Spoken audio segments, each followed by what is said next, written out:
Suara saya bisa didengar?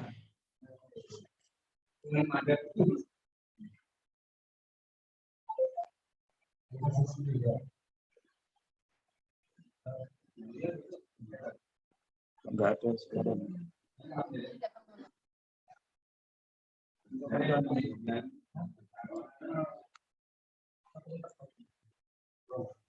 Bisa dimulai, Ustaz?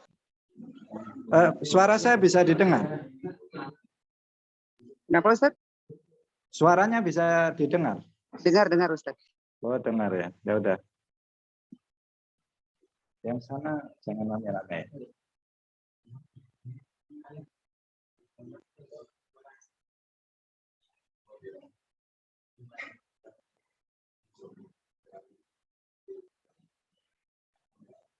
Masih kurang 2 menit nih.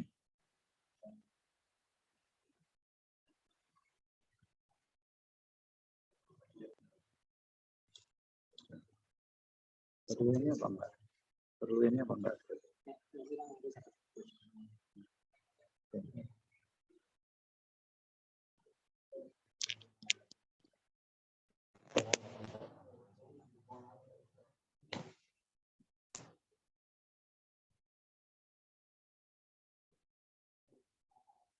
Halo, bisa didengar suaranya?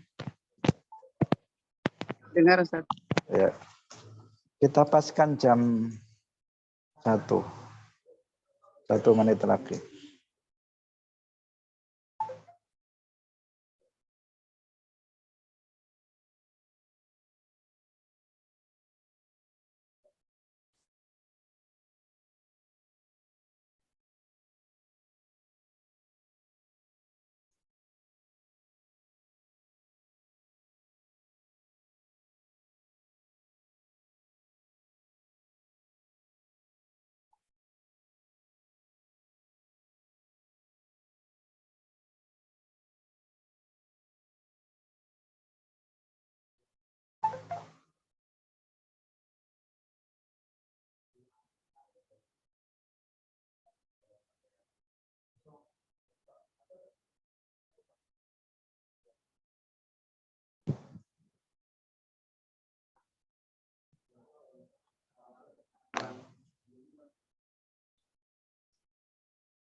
Kita mulai ya. Assalamualaikum warahmatullahi wabarakatuh. Alhamdulillahi rabbil alamin. Lahu ni'matu wa lahul fadlu wa lahu tsana'ul hasan. Wassalawatullahil barrir rahim. Wal malaikatil muqarrabin. Ala sayyidina wa maulana Muhammadin. Wa ala alihi wa ashabihi tayyibin at-tahirin. Allahumma la sahla illa ma ja'altahu sahla wa anta taj'alul hazna idza syi'ta sahla. Allahumma arzuqna al-ikhlasa fin niyyati wal qawli wal amal. Wa ba'du. Para alim ulama, para kiai, para peserta bedah buku membongkar kebohongan Talafi Wahabi yang kami hormati. Alhamdulillah, puji syukur marilah kita sampaikan kepada Allah Subhanahu wa taala. Pada siang hari ini Allah Subhanahu wa taala melimpahkan nikmat-nikmatnya kepada kita semuanya sehingga kita bisa hadir dalam bedah buku untuk kesekian kalinya. Semoga Allah Subhanahu wa taala memberikan keberkahan majelis kita ini dan kita semuanya mendapatkan pemahaman yang benar terhadap ajaran-ajaran Islam. Amin ya rabbal alamin. Shalawat dan salam semoga tetap terlimpahkan kepada junjungan kita Nabi Agung Nabi Muhammad sallallahu alaihi wasallam, para sahabatnya, keluarganya, serta seluruh umat Islam yang mengikuti beliau ila yaumil qiyamah. Hadirin para peserta bedah buku yang berbahagia, bedah buku dengan judul Membongkar Kebohongan Talafi Wahabi, Menjawab Syubhah Wahabi dalam Akidah dan Amaliyah, kali ini akan mengambil tema yaitu tentang masalah syubhah seputar tawassul. Untuk itu marilah kita memulai bedah buku pada siang hari ini dengan tidak lupa mengikhlaskan niat kita lillahi ta'ala. Para peserta yang dirahmati oleh Allah Subhanahu wa ta'ala. Kita Ahlus Sunnah wal Jamaah meyakini bahwa tawassul dengan para nabi, tawassul dengan para wali itu diperbolehkan. Baik dengan tawassul di saat para nabi atau para wali itu masih hidup, atau setelah wafatnya nabi ataupun para wali tersebut. Itu adalah diperbolehkan.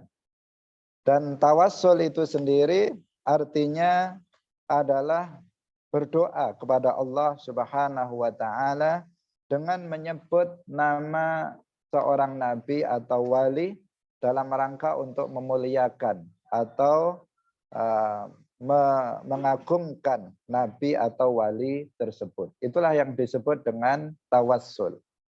Jadi talabu husuli manfa'atin awin difa'i madarratin minallah bi dzikri ismi nabiyyin aw waliyyin ikraman lil mutawassal bihi.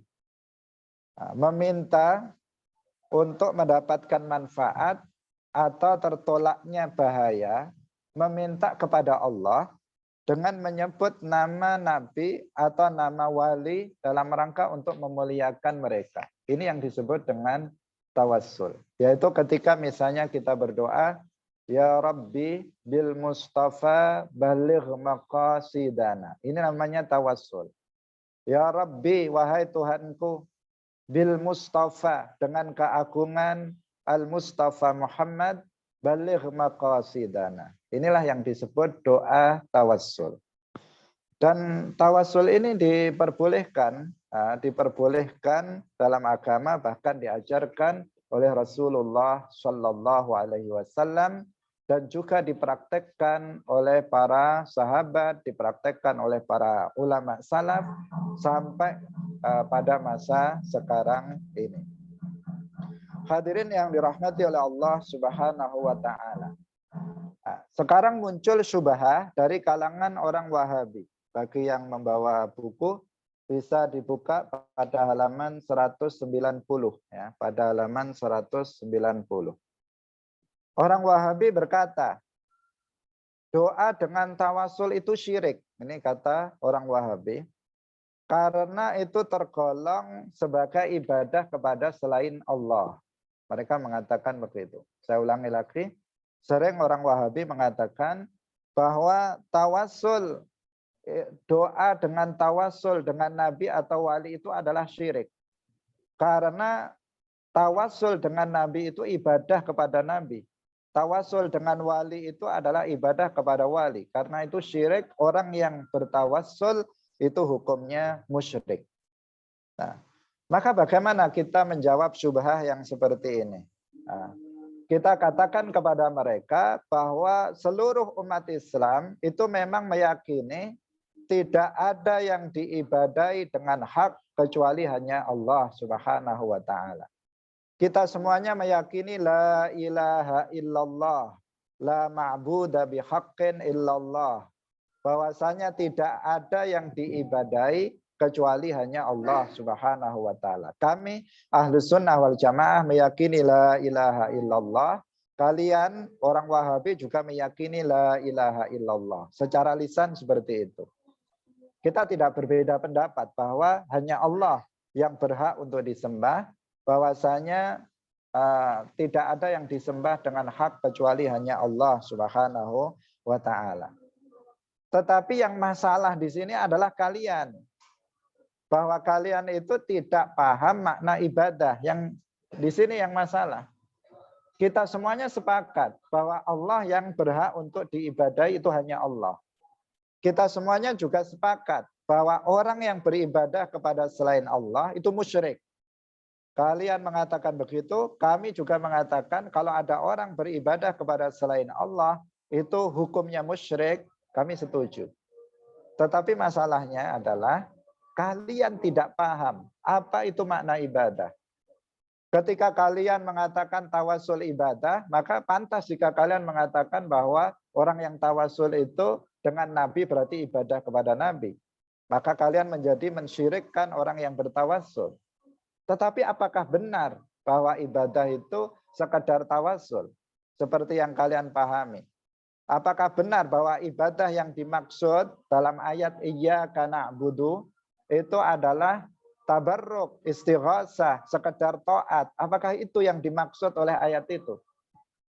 Nah, di sini kalian tidak paham makna ibadah yang dimaksud dalam ayat iyyaka na'budu.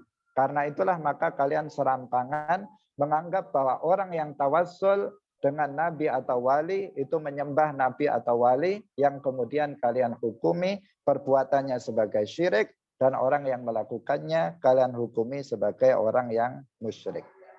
Jadi akar kesalahan kalian sehingga kalian mengkafirkan dan mensyirikkan orang yang tawassul, akar kesalahan kalian adalah karena kalian tidak paham makna ibadah sebagaimana yang dijelaskan oleh para ulama. Coba kita kaji sekarang bagaimana para ulama memaknai ibadah dalam ayat iyyaka na'budu. Perlu kalian ketahui bahwa para ulama dalam baik itu para ulama bahasa maupun para ulama tafsir itu memahami ibadah tidak seperti kalian memahami ibadah. Misalnya pakar bahasa Arab Al-Lughawi Az-Zajjaj dalam tafsirnya, ketika beliau menafsirkan iyyaka na'budu yang biasa kita artikan hanya kepadamu kami beribadah. Beribadah itu beliau mengatakan makna al-ibadati fil lughati at-ta'atu ma'al khudu'. Fa makna iyyaka na'budu nuti'u ta'ata allati yakhda'u ma'aha. Jadi makna ibadah dalam bahasa adalah ketaatan, kata beliau, ketaatan yang disertai dengan ketundukan. Jadi ketaatan yang disertai dengan ketundukan, bukan sekedar taat saja. Bukan sekedar taat itu ibadah, tetapi ketaatan yang dibarengi dengan ketundukan. Nah, kalau ibadah itu sekedar taat itu ibadah, maka orang yang taat kepada orang tuanya berarti apa? Ibadah kepada orang tua. Kalau ada rakyat beribadah kepada, kalau ada rakyat taat kepada rajanya, berarti beribadah kepada rajanya. Kan tidak seperti itu. Apakah orang yang taat kepada orang tua menjadi musyrik? Apakah orang yang taat kepada misalnya pemerintah, taat kepada raja menjadi musyrik? Kan tidak. Kenapa? Karena ibadah maknanya bukan sekedar taat. Tetapi ibadah itu adalah ketaatan ma'al khudu', ketaatan yang disertai dengan ketundukan. Maka makna iyyaka na'budu itu artinya nuti'ut ta'ah allati yakhda'u ma'aha. Yaitu kita taat kepada Allah Subhanahu wa taala atau kita taat dengan disertai ketundukan. Itu yang disebut dengan ibadah. Jadi iyyaka na'budu artinya kami hanya kepadamu lah ya Allah, kami taat yang disertai dengan ketundukan. Nah, sebagian ulama yang lain memaknai ibadah dalam ayat ini itu dengan ghayatut tadzallul atau aqsa ghayatil khusyu' wal khudu', yaitu puncak perendahan diri. Jadi kalau kita mengatakan iyyaka na'budu artinya hanya kepadamu ya Allah, kami berikan puncak ketundukan atau puncak perendahan diri kami. Jadi ibadah di sini bukan hanya sekadar merendahkan diri, tetapi puncak perendahan diri. Itulah yang disebut dengan ibadah. Bukan sekadar seseorang merendahkan diri kepada yang selain Allah kemudian menjadi musyrik. Tidak. Tetapi ketika seseorang memberikan puncak perendahan dirinya kepada selain Allah, baru dikatakan dia telah melakukan kesyirikan dan menjadi seorang musyrik. Nah, karena itulah maka kesalahan fatal kalian kaum Wahabi adalah dalam memahami makna ibadah. Seandainya kalian paham makna ibadah, maka kalian tidak akan mensyirikkan orang yang bertawassul. Seandainya kalian paham makna ibadah, maka kalian tidak akan mensyirikkan orang yang bertabaruk dengan nabi atau wali. Seandainya kalian paham makna ibadah, maka kalian tidak akan mensyirikkan orang yang beristighosah dengan nabi atau wali. Tidak akan. Kenapa? Karena kita sama-sama mengatakan bahwa syirik artinya ibadah kepada selain Allah, dan tawassul, tabarruk, istighosah dengan nabi atau wali itu bukan ibadah kepada selain Allah. Para peserta bedah buku yang dirahmati oleh Allah Subhanahu wa taala. Ini yang pertama.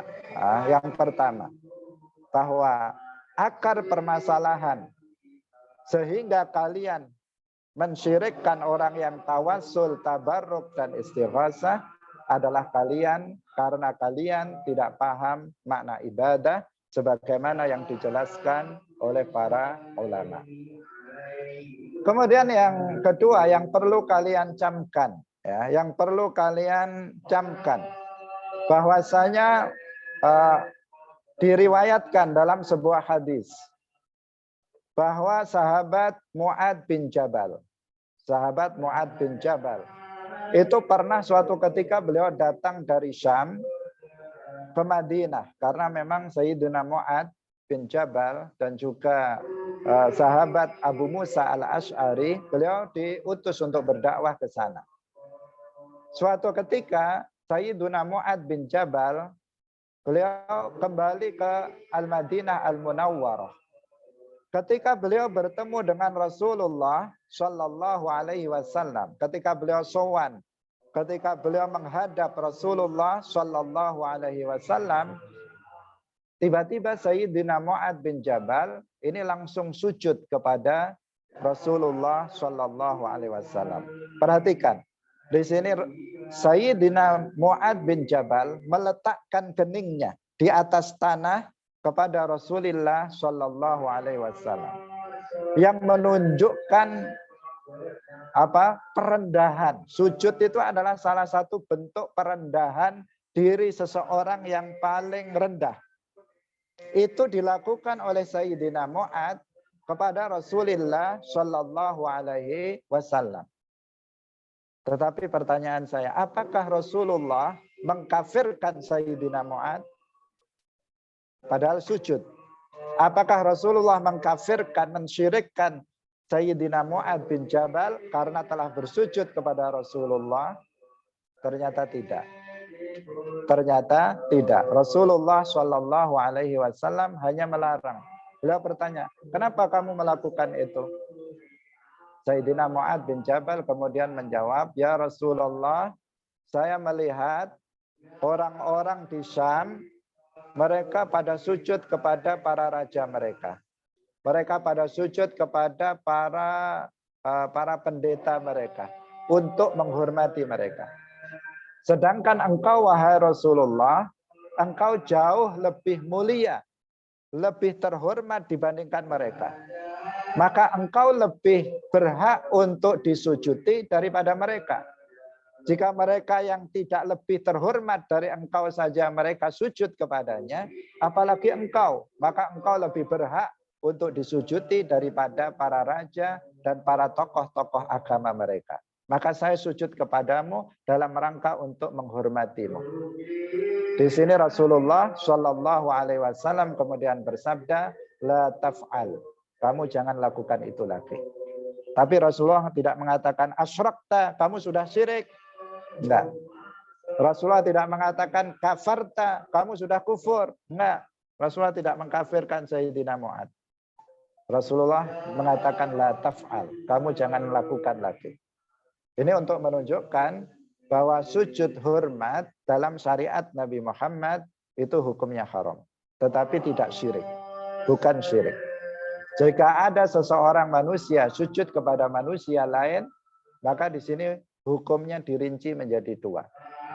Apabila dia sujud kepada manusia lain dengan tujuan untuk hormat, maka hukumnya dia jatuh kepada maksiat, tetapi tidak kufur, tidak syirik. Tetapi apabila ada manusia sujud kepada manusia lain, tujuannya adalah ibadah, maka di sini seorang tersebut akan jatuh kepada kesyirikan, dia menjadi musyrik. Pemirsa yang dirahmati oleh Allah Subhanahu wa taala, Sayyidina Mu'ad yang menampakkan perendahan diri kepada selain Allah dalam bentuk sujud, itu saja tidak disyirikkan oleh Rasulullah Shallallahu Alaihi Wasallam. Lalu kenapa kalian orang Wahabi ketika melihat kami mengatakan ya Rabbi bil Mustafa baligh maqasidana, kalian bilang kami musyrik? Kenapa ketika kalian mendengar kami mengatakan ya Allah bijahi Rasulillah adrikni, kemudian kalian misalnya mengatakan kami musyrik? Sementara Sayyidina Mu'ad sujud kepada Rasulullah, Rasulullah tidak mensyirikkannya, Rasulullah tidak mengkafirkannya. Padahal dalam hal ini Sayyidina Mu'ad telah menampakkan bentuk perendahan diri kepada selain Allah, yaitu kepada Rasulullah Shallallahu Alaihi Wasallam. Artinya apa? Artinya kalian ngawur ketika mengatakan bahwa orang yang tawassul dengan Nabi itu ibadah kepada Nabi. Kalian ngawur ketika mengatakan bahwa orang yang tawassul dengan Nabi, maka itu ibadah dengan Nabi. Orang yang tawassul dengan wali, maka ibadah dengan wali. Itu adalah sebuah bentuk pengawuran yang kalian lakukan. Para peserta bedah buku yang dirahmati oleh Allah Subhanahu wa taala. Kemudian apabila Wahabi mengatakan, ini kita biasanya Wahabi kemudian membantah. Wahabi mengatakan, bukankah Rasulullah bersabda ad-du'a'u huwal ibadah? Apabila orang Wahabi mengatakan, bukankah Rasulullah Shallallahu Alaihi Wasallam itu bersabda, ad-du'a'u huwal ibadah. Doa itu adalah ibadah. Bukankah Nabi bersabda seperti itu? Doa itu adalah ibadah. Artinya kalau kita berdoa, kata orang Wahabi, kalau kita berdoa, kemudian kita menyebut nama selain Allah, berarti ibadah kepada selain Allah. Bagaimana kita menjawabnya? Ini ada cukup sulit ini kalau seseorang tidak memahami makna hadis ini, maka ini bisa terpengaruh oleh orang Wahabi. Orang Wahabi mengatakan, bukankah Rasulullah bersabda ad-du'a'u huwal ibadah atau ad-du'a'u mukhul ibadah? Bukankah doa itu ibadah? Artinya kalau kita berdoa dengan menyebut nama selain Allah dalam doa kita, berarti kita ibadah kepada orang itu. Karena Rasulullah bersabda ad-du'a'u wal ibadah. Bagaimana kita menjawab syubhah Wahabi yang seperti ini? Nah, kita katakan kepada mereka, pemahaman hadis tersebut itu bukan seperti yang kalian sangka. Pemahaman hadis itu bukan seperti yang kalian sangka. Ibadah dalam hadis ini, makna ibadah dalam hadis ini, maknanya bukan seperti makna ibadah dalam ayat iyyaka na'budu. Berbeda. Nah, saya ulangi lagi. Kita katakan kepada orang Wahabi. Makna ibadah dalam hadis ad-du'a'u huwal ibadah atau ad-du'a mukhul ibadah itu tidak sama dengan makna ibadah dalam ayat iyyaka na'budu. Karena makna ibadah di sini dalam hadis ad-du'a'u wal ibadah artinya adalah amal kebaikan yang bisa mendekatkan diri seseorang kepada Allah. Itu ibadah yang dimaksud di sini. Nah, jadi doa huwal ibadah, artinya doa itu adalah amalan yang bisa mendekatkan diri seseorang kepada Allah. Yang menjadikan seseorang memperoleh derajat yang tinggi indallah. Itu maknanya. Dari doa huwal ibadah, artinya doa adalah amal kebaikan yang bisa mendekatkan diri seseorang kepada Allah Subhanahu wa taala. Bukan artinya ibadah di situ adalah seperti dalam ayat iyyaka na'budu.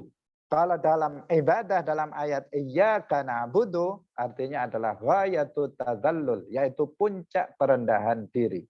Iyyaka na'budu artinya hanya kepadamu ya Allah kami memberikan puncak ketundukan dan puncak perendahan diri kami. Itu artinya. Jadi berbeda. Dan memang seperti itu ada. Makna ibadah memang ada dua. Yang pertama, yaitu yang tadi kita sebutkan ghayatut tadzallul atau aqsa ghayatil khusyu' wal khudu' at-ta'ah ma'al khudu'. Makna pertama. Kemudian yang kedua adalah setiap amal kebaikan. Itu juga disebut sebagai ibadah. Harus dibedakan.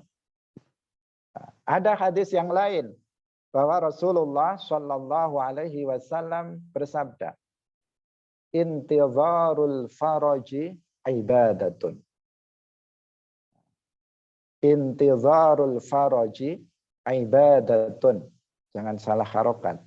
Intizarul faraji ibadatun. Artinya menunggu kelapangan itu adalah ibadah.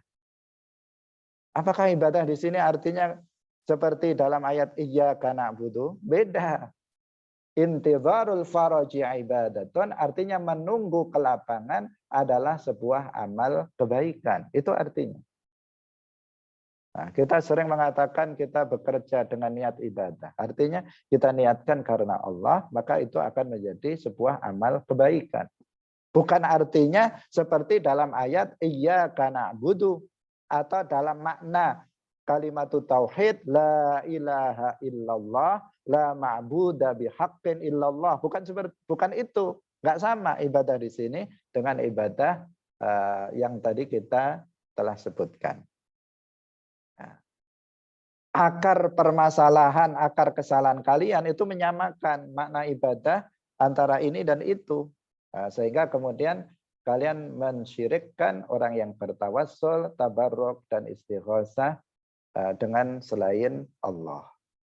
Kemudian orang Wahabi menyangkal lagi. Mereka mengatakan, orang Wahabi mengatakan, tapi Allah dalam Al-Quran melarang untuk memanggil nama selain Allah dalam doa. Nggak boleh kita dalam doa memanggil selain Allah, selain nama Allah. Qala Allah Ta'ala, kebiasaan orang Wahabi menyebut ayat hadis tapi nggak paham maknanya. Orang Wahabi mengatakan qala Allah Ta'ala fala tad'u ma'allahi ahada. Kata mereka, maka janganlah kalian panggil bersama Allah seseorang. Kita nggak boleh berdoa dengan menyebut nama selain Allah. Jadi kalau dalam doa kita mengatakan, ya Rasulullah adrikni, ya Muhammad, itu berdoa menyebut nama selain Allah. Allah berfirman, kata orang Wahabi, fala tad'u ma'allahi ahada. Ini kalau kita awam, keteteran juga ini. Gimana ini? Nah, karena dalam apa? Dalam ayat itu memang disebutkan, fala tad'u ma'allahi ahada. Maka kita jawab. Pertama kalian belajar bahasa Arab lebih luas lagi lah. Pertama. Karena kata da'a yad'u dalam bahasa Arab itu maknanya bukan hanya satu. Da'a yad'u itu artinya bermacam-macam dalam bahasa Arab. Bisa berarti memanggil, da'a yad'u. Bisa berarti berdoa. Bisa juga berarti beribadah. Sedangkan dalam ayat fala tad'u ma'allahi ahada itu artinya di sini bukan doa. Fala tad'u ma'allahi ahada bukan doa dan juga bukan memanggil. Tetapi artinya adalah doa di sini artinya adalah ibadah. Fala tad'u ma'allahi ahada, artinya janganlah kalian beribadah bersama Allah dengan seseorang. Artinya jangan beribadah kepada Allah dan juga beribadah kepada selain Allah. Di satu sisi dia beribadah kepada Allah, tetapi sisi lain juga dia beribadah kepada selainnya. Itu makna ini. Fala tad'u ma'allahi ahada, artinya fala ta'budu ma'allahi ahada. Dan ada kata da'a yad'u dengan arti ibadah itu ada.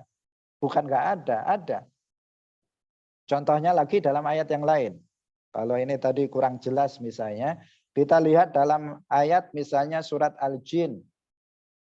Disebutkan dalam surat Al-Jin, Qul innama ad'u rabbi wala usyriku bihi ahada. Ada kata-kata wala usyriku bihi ahada. Qul innama ad'u rabbi. Katakanlah sesungguhnya aku ad'u rabbi. Apa? Apakah artinya saya memanggil Tuhanku? Apakah artinya saya mengundang Tuhanku? Apakah artinya saya berdoa kepada Tuhanku? Tidak. Tetapi artinya sesungguhnya aku beribadah kepada Tuhanku. Makanya ada kata-kata berikutnya wala usyriku bihi ahada, dan saya tidak mensyirikkannya dalam ibadah dengan sesuatu pun selainnya. Jadi dalam Al-Qur'an maupun dalam hadis dan dalam bahasa Arab secara umum, kata da'a yad'u itu terkadang memiliki makna ibadah.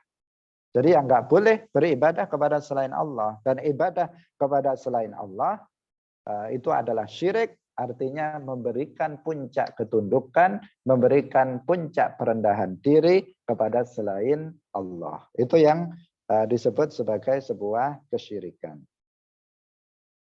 Hadirin para peserta yang dirahmati oleh Allah. Jadi jangan ngawur memaknai ayat Al-Quran. Jangan hanya lihat terjemahannya, apalagi kamu terjemahkan sendiri, kemudian dengan dasar terjemahan dan pemahaman kamu kemudian melarang orang untuk tawassul ataupun tabarruk dan istighosah dengan para nabi dan para wali. Nah, kemudian orang Wahabi memunculkan syubhah lagi. Orang Wahabi bilang, kenapa kalian ini berdoa kok nggak langsung saja kepada Allah? Kok pakai tawasulan? Langsung saja kenapa? Ya Allah, urzukni. Kenapa harus ya Rasul, ya Allah bijahin nabiyyi? Kenapa harus begitu? Langsung saja kan bisa. Kenapa kalian tidak berdoa langsung saja kepada Allah, kata orang Wahabi? Tidak perlu tawasul dengan nabi atau wali. Ini kata orang Wahabi mengatakan gitu. Gimana kita jawabnya? Coba. Kalau ada orang Wahabi bilang, nggak usah tawasul langsung aja. Wong doa kok lewat perantara, kata mereka. Kok lewat tawasul langsung berdoa kepada Allah. Maka bagaimana kita menjawabnya? Kita katakan kepada orang Wahabi, perkataan kalian ini perkataan yang tidak bermakna. Kita bilang begitu. Perkataan kalian ini perkataan sampah, tidak bermakna. Kenapa? Karena doa tanpa tawasul dan doa dengan tawasul itu dua-duanya sama-sama diperbolehkan. Dua-duanya sama-sama diajarkan oleh Nabi. Doa dengan tawasul diajarkan Nabi, doa tanpa tawasul juga diajarkan dengan Nabi. Nah, jika keduanya itu sama-sama diperbolehkan dalam Islam, lalu kenapa kalian kemudian bertanya kenapa tidak langsung saja tanpa tawasul? Wong yang dengan tawasul diajarkan Nabi, yang dengan tawasul juga diajarkan dengan Nabi, yang tanpa tawasul juga diajarkan oleh Rasulullah Shallallahu Alaihi Wasallam. Nah, dua-duanya sama-sama boleh. Kenapa kalian tanya kenapa misalnya ada orang makan sate misalnya. Kemudian di dekatnya ada makanan soto. Dua-duanya sama-sama boleh dimakan. Lalu kenapa kamu kritik, kenapa enggak soto saja, kok sate? Ya terserah saya, mau sate, mau soto. Itu kan terserah saya, wong dua-duanya boleh. Dua-duanya boleh saya makan. Lalu kenapa ditanya, kenapa ini tidak ini? Doa dengan tawasul diperbolehkan. Doa tanpa tawasul juga diperbolehkan. Mau tawasul atau tidak tawasul, ya itu pilihan saya. Kenapa kalian mempermasalahkan? Nah, dalam hal ini Rasulullah Shallallahu Alaihi Wasallam itu pernah mengajarkan tawasul. Diriwayatkan oleh Imam At-Tabarani dalam kitab Al-Mu'jamul Kabir, At-Tirmidzi, Al-Hakim dan lainnya. Bahwasanya Rasulullah Shallallahu Alaihi Wasallam suatu ketika mengajarkan doa tawasul kepada sahabat buta. Ketika Rasulullah dalam sebuah majelis, tiba-tiba ada sahabat yang buta, nggak bisa melihat, datang kepada majelis Rasulullah, kemudian meminta, ya Rasulullah doakanlah aku, agar aku bisa melihat. Kemudian Rasulullah Shallallahu Alaihi Wasallam bersabda, in syi'ta sabarta, wa in syi'ta da'autu laka. Jika kamu mau, kamu sabarlah dengan kondisi kamu. Jika nggak bisa, maka saya akan mendoakan kamu. Kemudian sahabat itu mengatakan, ya Rasulullah, saya hidup sebatang kara. Nggak ada orang yang bisa menuntun saya ke masjid. Doakanlah aku agar bisa melihat. Nah, apakah Rasulullah kemudian mendoakannya secara langsung? Tidak. Tetapi Rasulullah Shallallahu Alaihi Wasallam mengajarkan doa tawassul kepada sahabat buta ini. Rasulullah Shallallahu Alaihi Wasallam kemudian bersabda, "I'ti al-midha'ata," kamu pergilah ke tempat wudhu, fatawadda, kemudian kamu berwuduklah di tempat itu. Tsumma sholli rak'atain, kemudian kamu sholatlah 2 rakaat. Setelah sholat 2 rakaat, maka tsumma du'u, kemudian kamu berdoalah dengan doa ini. Allahumma inni as'aluka wa atawajjahu ilaika binabiyyina nabiyyir rahmah ya Muhammad inni atawajjahu bika ila rabbi fi hajati lituqdali. Sebutkan hajat kamu ketika mengatakan fi hajati, sebutkan hajat kamu lituqdali. Ini apa ini? Doa apa? Doa tawassul.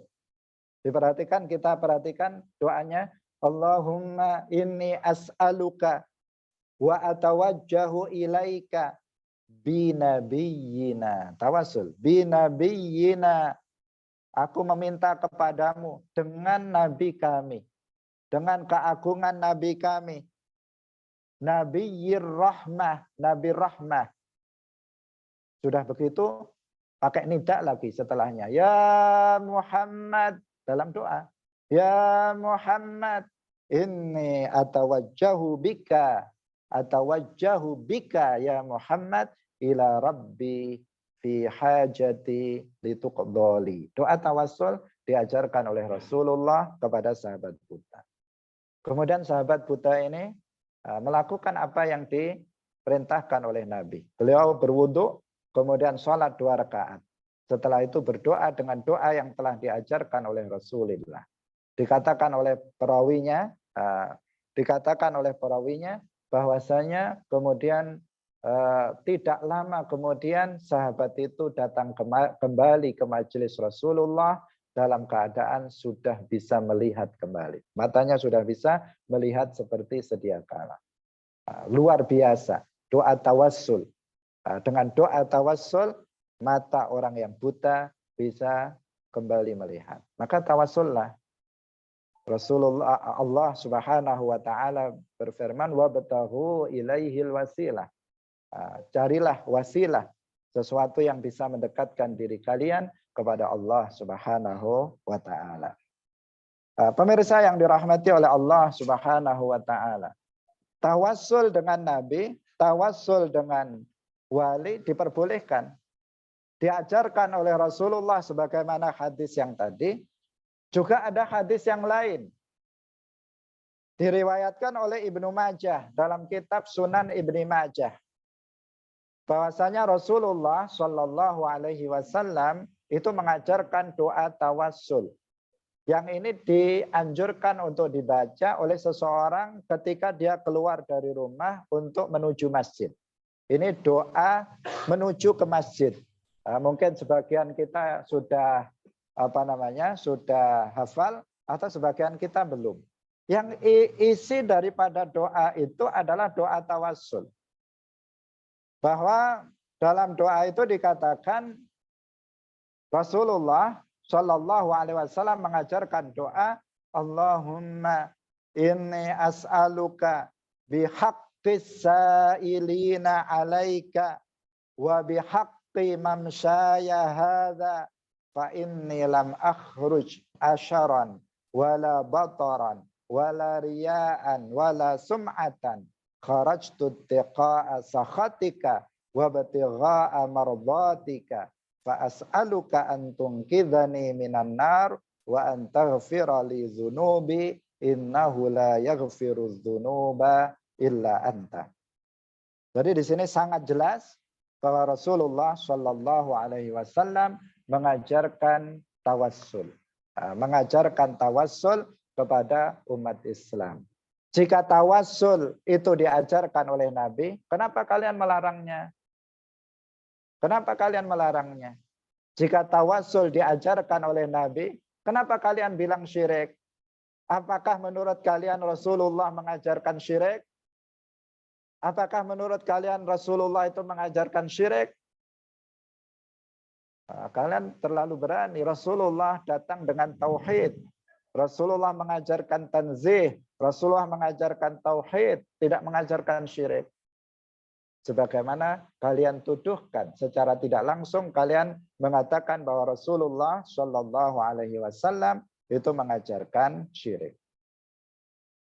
Hadirin yang dirahmati oleh Allah Subhanahu Wa Taala.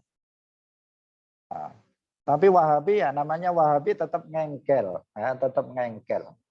Sudah ada orang bilang angel, ya, sudah angel.